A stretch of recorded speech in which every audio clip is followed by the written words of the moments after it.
इसरो का mission Chandrayaan-3 soft landing के साथ ही सुर्खियों में छा गया। विज्ञान की किताबों, खासकर जब भी चांद पर वैज्ञानिकों की उपलब्धि का जिक्र हुआ है तो यकीन मानिए कि इसरो और उसके वैज्ञानिकों का नाम जरूर लिया गया है। जिस तरह चंद्रयान-3 की कामयाबी लैंडिंग चांद के साउथ पोल पर कराई गई, उसने इतिहास बनाया है। और बड़ी बात यह है कि इसरो ने ऐसा एक नहीं 2 बार कर दिया है। अब आप सोच रहे होंगे कि दूसरी बार कब हुआ। असल में चांद की सतह पर मौजूद लैंडर विक्रम ने दोबारा अपनी जगह से 30 से 40 सेंटीमीटर की जंप लगाई है। क्या है पूरा मामला, आपको दिखाते हैं।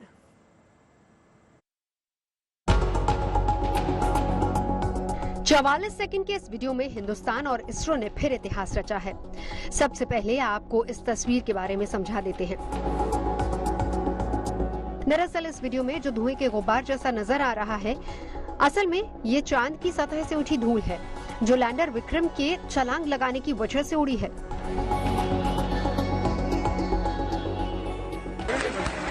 तेईस अगस्त की शाम 6:04 पर अपनी सॉफ्ट लैंडिंग के बाद लैंडर विक्रम चांद की सतह पर अब तक अपने पांव जमाए खड़ा है। 10 से ज्यादा दिनों के बाद अब इसने अपनी जगह से करीब 30 से 40 सेंटीमीटर लंबी छलांग लगा दी है और लगभग इतनी ही दूरी तय कर एक बार फिर से सॉफ्ट लैंडिंग की है। और बड़ी बात यह है कि ये लैंडिंग भी विक्रम की कामयाबी रही है। इसरो की तरफ से इसका वीडियो बाकायदा ट्वीट किया गया है। हालांकि इसरो ने अपने इस प्लानिंग की जानकारी पहले साझा नहीं की थी। इसरो ने अपने ट्वीट में कहा है कि लैंडर विक्रम ने एक बार फिर से सॉफ्ट लैंडिंग की है। विक्रम लैंडर ने अपने मिशन ऑब्जेक्टिव से ज्यादा काम किया है। छलांग लगाने के इस परीक्षण को हॉप एक्सपेरिमेंट यानी कि जंप टेस्ट का नाम दिया गया है।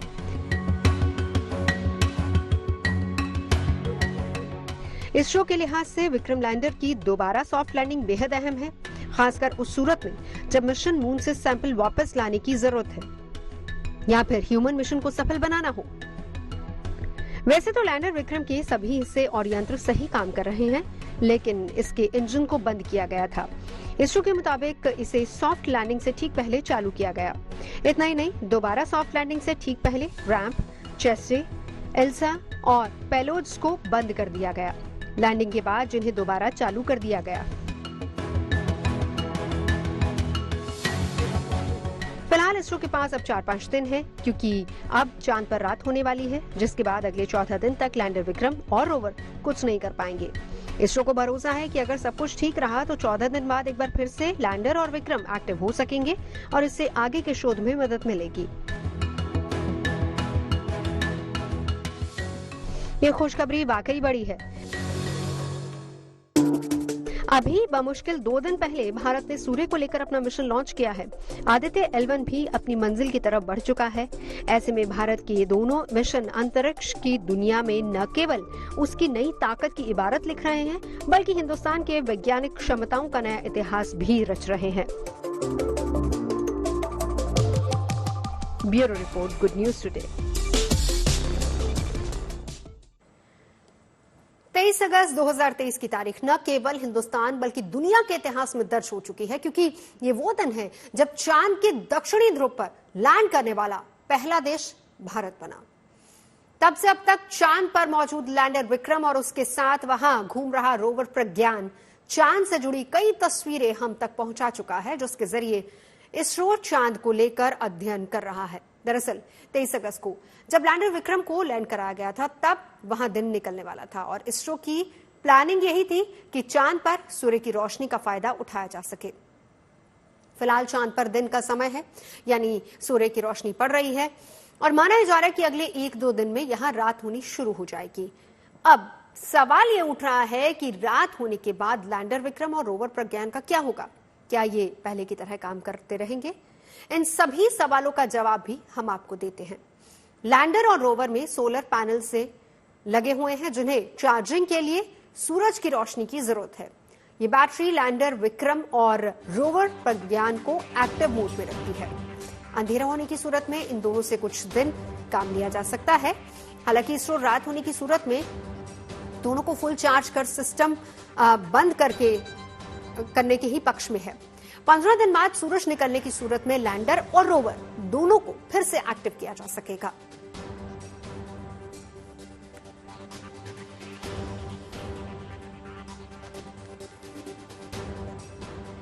चलिए अब आगे बढ़ते हैं। G20 से जुड़ी खबरें आपको बताते हैं, जिसमें शिरकत करेंगे दुनिया के सुपर पावर्स।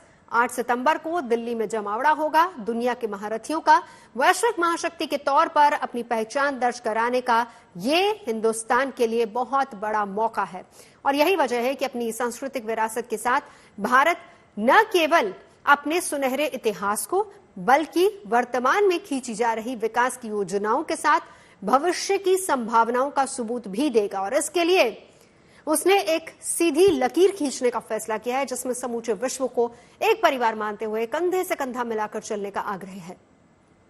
ये भावना है वासुदेव कुटुंबकम की।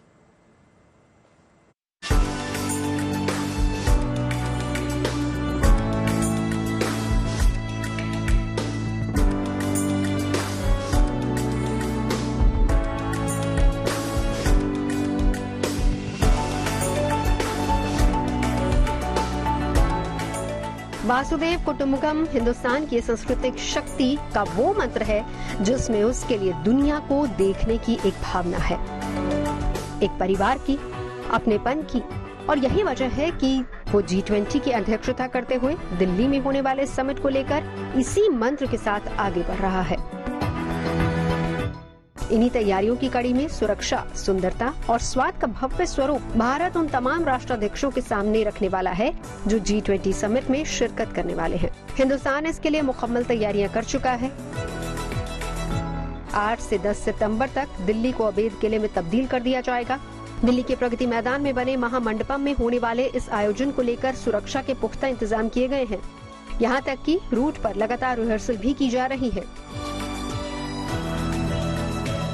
राजघाट पर सीधी तस्वीरों में आप साफ तौर पर देख सकते हैं कि इस तरह से बड़ी बड़ी गाड़ियों का जो काफिला है वो यहाँ पर पहुंच चुका है और बाकायदा इसी के जरिए एक रिहर्सल किया जा रहा है ताकि आने वाले वक्त में जब G20 का समिट हो तो किस तरह से ट्रैफिक का मूवमेंट होगा, किन किन रास्तों से होगा, किसी भी तरह के ट्रैफिक कंजेशन से बचने के लिए क्या क्या इंतजाम किए जा रहे हैं। भारी सुरक्षा व्यवस्था के बीच जो है पुलिस बल वो यहाँ पर तैयारियों को अंतिम रूप देने में लगा हुआ है। और साथ ही साथ आपको बता दें कि आप देखिए कि खुद चीफ सेक्रेटरी मौके पर पहुंचे हुए हैं और बाकायदा अपने तरीके से पूरी स्थिति का जायजा ले रहे हैं। और साफ तौर पर ये जो रूट है वह उसी से गुजरेगा जहां जहां से इसे जाना है, लेकिन सुरक्षा कारणों से उसकी पूरी डिटेलिंग नहीं कर सकते। सुरक्षा के लिहाज से हर ब्यौरा साझा नहीं किया जा रहा क्योंकि दुनिया के सुपर पावर्स कहे जाने वाले देश और उनके मुखिया इसका हिस्सा होंगे। इस आयोजन के लिए AI टेक्नोलॉजी से लेकर 50,000 जवानों की सुरक्षा का बंदोबस्त किया गया है। इसके अलावा एंटी टेररिस्ट स्क्वाड का घेरा भी तैयार किया गया है। मेहमानों के होटल के पास दिल्ली पुलिस की SWAT टीम के साथ ही QR टीम भी तैनात रहेगी। सभी मेहमानों के लिए खास तौर पर 5 सितारा और 7 सितारा होटल्स में ठहरने का इंतजाम है। 8-9 सितंबर के लिए इन विदेशी मेहमानों का आशियाना होगा। ये वो लिविंग रूम की एक्सक्लूसिव तस्वीर है जो हम आपको अपने दर्शकों को दिखा रहे हैं। इस लिविंग रूम में किसी देश के प्रमुख आके रुकेंगे और ये जो बैठक की बनावट है वो बहुत सटल की गई है, आरामदायक इस लिविंग रूम को बनाया गया है ताकि जितने भी मेहमान यहाँ पे आके रुके वो आराम से बैठक कर सके। आराम अगर वो करना चाहते हैं तो इस लिविंग रूम में बैठ के कर सकते हैं। और इस लिविंग रूम से जुड़ता है डाइनिंग एरिया।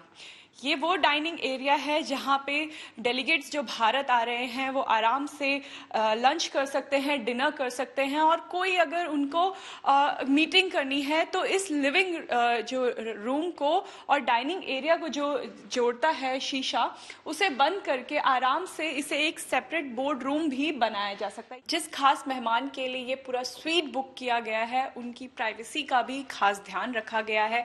जो मास्टर बेडरूम है जहाँ पे वो आके आराम करेंगे, अपनी फैमिली के साथ भले वो आए, जब वो इस कमरे में आए तो उन्हें घर जैसा महसूस हो, एक होटल वाली फीलिंग ना आए, इसकी कोशिश जो है रोजिएट स्वीट में की गई है। एक बहुत ही आरामदायक बेड यहाँ पे है। बेड के पास जो है जो एक इंक्लाइन वाटर है वो रखा गया है। जो ये खास पानी, इसकी बात है कि इसका pH लेवल जो है वो 7 होता है। ये खास मेहमानों के लिए, G20 के लिए जो मेहमान आएंगे उनके लिए रखा गया है। जाहिर है दुनिया की अगुवाई कर रहे भारत में ऐसे बहुत कुछ है जिन्हें देखने की इच्छा मेहमान जता सकते हैं। ऐसे में कुछ ऐतिहासिक ठिकानों को भी सजाया और संवारा जा रहा है। देश की राजधानी दिल्ली G20 शिखर सम्मेलन के लिए अब पूरी तरह से तैयार है। दिल्ली को खूबसूरत बनाने का काम जारी है। इसे दुल्हन की तरह सजाया और संवारा जा रहा है। इस बीच पुरानी दिल्ली का भी खास महत्व है और इस वक्त हम आ पहुंचे हैं गालिब की हवेली में। गालिब की हवेली की महत्वता को देखते हुए इसे भी सजाया और संवारा जा रहा है। खास बात यह है कि इसमें तिरंगे की रोशनी जगमग करेगी, यानी यहाँ पर फ्लेक्सेस बदले जाएंगे। साथ ही दीवारों पर तिरंगे की रोशनी पड़ेगी कि अगर विदेशी मेहमान यहाँ घूमने आते हैं तो वो गालिब की हवेली के रंगों के साथ तिरंगे के जो रंग है उसको भी देख सके। देखिए, ये वो कमरा है, पहला कमरा जहां गालिब की मूर्ति लगी हुई है। उनके बारे में लिखा हुआ है, उनके जो शेर, उनकी शायरियां जो आज तक लोग पढ़ते हैं वो ओरिजिनल फॉर्म में यहाँ पर सजाकर सहेज कर रखी हुई है। इसके साथ ही सरकार की कोशिश है कि भारत की हजारों साल पुरानी सांस्कृतिक विरासत, जिसके सबूत आज भी मौजूद हैं, उसे भी दुनिया के मेहमानों के सामने रखा जाए और उसका परिचय कराया जाए, ताकि वो समझ सकें कि हिंदुस्तान की कला, संस्कृति और इसकी जड़ें कैसी हैं। India needs to up its game, showcase Brand India, and Brand India would be incomplete without showcasing the culture of this country. The unified forces, and yet every expression is different. Hindustan की अगुवाई में इस बार G20 summit के लिए देश भर के कई हिस्सों में 18 से ज्यादा बैठकें हुई, जिसमें अलग अलग राष्ट्रों के लोग शामिल हुए। अब बारी दिल्ली की है, जो पूरी तरह से तैयार है अपनी शोहरत में एक और मील का पत्थर जोड़ने के लिए। दिल्ली से नीतू झा, अनामिका गौड़, राम कंकर सिंह के साथ bureau report, good news today.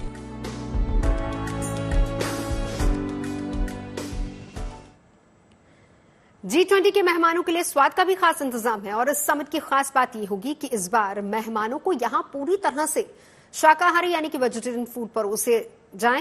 इनमें भी खास तौर से मिलेट्स यानी कि मोटे अनाज को शामिल किया गया है।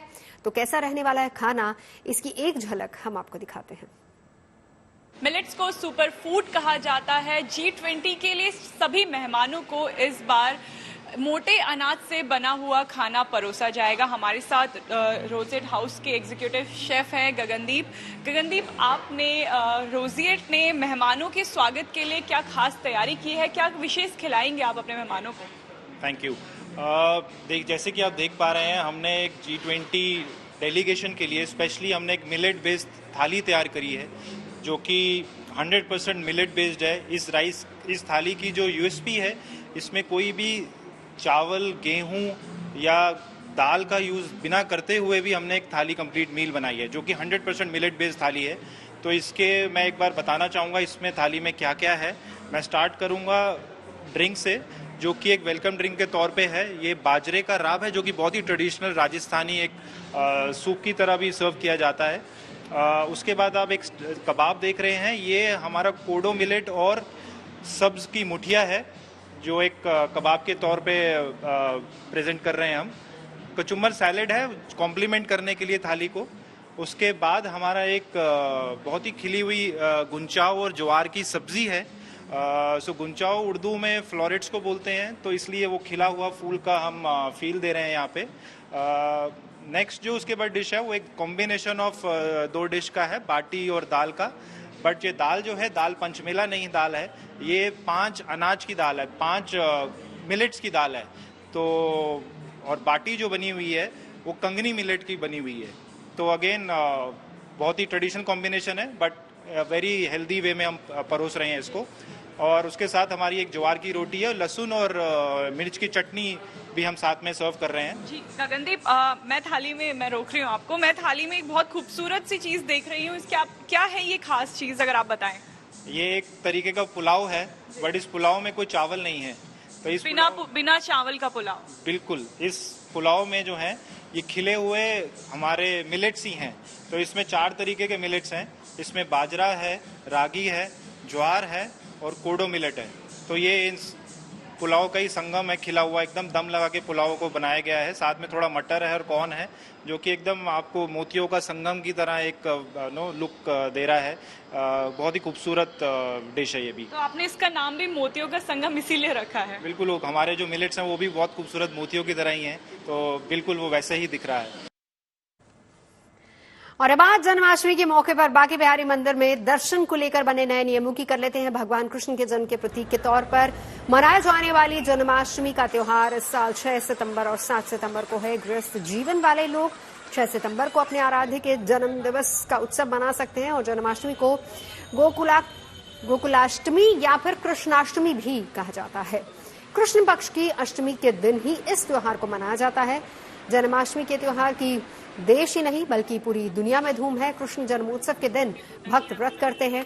रात में 12 बजे भगवान श्री कृष्ण के जन्म के बाद प्रसाद वितरण करके अपना व्रत पूरा करते हैं। और इस साल भाद्रपद माह के कृष्ण पक्ष की अष्टमी तिथि की शुरुआत 6 सितंबर को दोपहर 3:37 पर हो रही है। समापन अगले दिन 7 सितंबर को शाम 4:14 पर होगा। शास्त्रों के मुताबिक श्री कृष्ण का जन्म रात 12 बजे रोहिणी नक्षत्र में हुआ था और इसी मान्यता के मुताबिक गृहस्थ जीवन वाले 6 सितंबर को भगवान कृष्ण का जन्मोत्सव मनाएंगे। मथुरा में भी जन्माष्टमी 6 सितंबर को ही मनाई जाएगी और इसी दिन रोहिणी नक्षत्र का संयोग भी बन रहा है। और हर बार की तरह इस बार भी श्री कृष्ण की जन्मस्थली मथुरा में लाखों श्रद्धालु कान्हा के दर्शन करने के लिए वृंदावन में मौजूद बांके बिहारी मंदिर में पहुंचते हैं। ऐसे में मंदिर के भक्तों की भीड़ को ठीक करने के लिए और उनको उसके प्रबंधन को ठीक करने के लिए वहां पर कुछ इंतजाम किए गए हैं। भक्तों की सहूलियत का ध्यान में रखते हुए बांके बिहारी मंदिर प्रशासन की तरफ से ठाकुर जी के दर्शन के लिए एडवाइजरी यानी कि कुछ सलाह जारी की गई है। कि क्या एडवाइजरी बता देते हैं आपको। मंदिर प्रबंधन ने श्रद्धालुओं से बैग और कीमती सामान नहीं लाने की अपील की है। इसके अलावा भगदड़ जैसी स्थिति पैदा न हो इसके लिए भी श्रद्धालुओं से पहले से तय एंट्री रूट और एग्जिट रूट को इस्तेमाल करने के लिए कहा गया है। यही नहीं बल्कि मंदिर में आने जाने के रास्ते और अलग अलग गेट होने की वजह से श्रद्धालुओं से जूता चप्पल पहनकर नहीं आने की अपील की गई है। मंदिर प्रबंधन का कहना है कि मंदिर से जुड़ने वाले सभी मुख्य रास्तों पर जूता चप्पल रखने की व्यवस्था की गई है। कहा जा रहा है कि बांके बिहारी के दर्शन के लिए आने वाले भक्त पहले से तय जगहों पर अपने जूते चप्पल उतार सकते हैं और जेब कतरों से सावधान रहें। इस तरह भी के लिए भी कहा गया है। अलर्ट जारी किया गया है। परिजनों को की जेब में पता और फोन नंबर रखने के लिए कहा गया है क्योंकि बड़ी संख्या में लोग वहां पर पहुंचेंगे। कहीं ऐसा ना हो कि आप एक दूसरे से अलग हो जाएं या फिर बिछड़ जाएं। तो ऐसे में खोया पाया केंद्र भी एक बनाया गया है जिससे तुरंत संपर्क किया जा सकता है। जो भी आपके साथ आ रहे हैं उनकी जेब में एक चिट होनी चाहिए जिसमें एड्रेस और फोन नंबर होना चाहिए। भीड़ का आंकलन करके ही आए। अगर बहुत ज्यादा भीड़ है तो समय के हिसाब से आप अपना मंदिर दर्शन डिले भी कर सकते हैं। बुजुर्गों, बच्चों और मरीजों को न लाने की सलाह दी गई है। तो इस बार रक्षाबंधन की तरह जन्माष्टमी को लेकर भी लोगों के बीच कंफ्यूजन है। जन्माष्टमी का पर्व आखिर किस तरीके से और किस दिन मनाया जाए, 6 सितंबर बुधवार या फिर 7 सितंबर गुरुवार, इसी को लेकर असमंजस है और इस कंफ्यूजन को दूर कर रहे हैं ज्योतिषाचार्य पंडित शैलेंद्र पांडे। शास्त्र कहता है कि अष्टमी तिथि जब मध्य रात्रि में होती है तो सामान्यतः उस दिन गृहस्थ लोग जन्माष्टमी मनाते हैं और अष्टमी तिथि जब उदया तिथि पर होती है तो उस दिन सन्यासी लोग मनाते हैं। हर बार आपने कैलेंडरों में पंचांग में ये देखा होगा कि गृहस्थ और सन्यासियों के लिए अलग अलग जन्माष्टमी की तिथि मानी जाती है। हर त्योहार मूल रूप से एक ही दिन रहता है लेकिन जो हिंदू परंपरा में त्योहार मनाए जाते हैं वो अंग्रेजी तारीखों के हिसाब से नहीं मनाए जाते, वो तिथियों के हिसाब से मनाए जाते हैं। तो तिथियां जो हैं वो सूर्योदय से सूर्योदय तक चलती हैं या अलग अलग समय की तिथियां महत्वपूर्ण होती हैं। आपको ऐसा लगता है कि दुविधाएं ज्यादा हैं क्योंकि वो आपकी अंग्रेजी तारीख से मैच नहीं करती हैं। ऐसा बिल्कुल जरूरी नहीं है कि तिथियां अंग्रेजी तारीखों से मैच करें तो आप तिथियों पर त्योहार मनाएंगे। अंग्रेजी तारीखों का इससे कोई लेना देना नहीं है। खबरें सच्ची होनी चाहिए, अच्छी खुद ब खुद लगती हैं। Navjot Randhawa signing off. आप सुनते रहिए गुड न्यूज और देखते रहिए गुड न्यूज टुडे।